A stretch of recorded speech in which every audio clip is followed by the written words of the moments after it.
What is enabling your ambition to shift away from how to survive to how to thrive? It's interesting. So we've been doing this for 11 years. It's our 11th year. Now we've been doing it as a national 501c3 nonprofit for 7, almost 8 now. I'll start at that 8-year mark, because that's really when I was envisioning a national organization, a national nonprofit.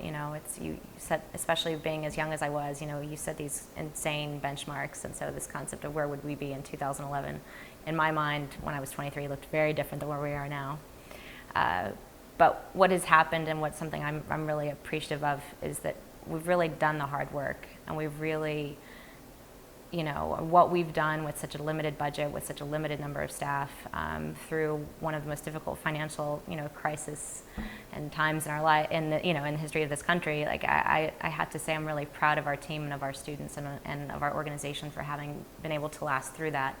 And it's really been in the last 6 months that what happened was, and I know there had to have been a change internally, where all of a sudden I had more confidence, and I think coming off of this summer that was so incredible, coming off, being able to be in New Orleans for the 5th anniversary of Katrina and seeing our partners there, the inspiration that I took from the summer, I think probably changed something internally. Externally, what I noticed is conversations went from, you're fighting the good fight, keep up the good work, aren't you doing so great, to I want to help taking out my BlackBerry, I want to connect you with this person, and then let's meet in 2 weeks and see where you are. So there was just this shift, and that shift has happened in so many various relationships that we have at Students of the World, that you just feel this momentum and this movement that's happening.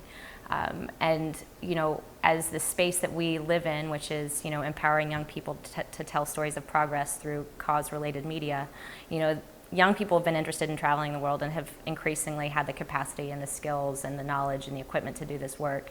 And finally, I think the concept of nonprofit storytelling really is coming into its own. So all of these things kind of come together, and what you realize is that you actually have an ability to see not just where are we in 3 months, but where we want to be in 3 years, where do we want to be in 10 years, what is a real big difference we're here to make, what's our BHAG, what's our big, hairy, audacious goal, what is our purpose.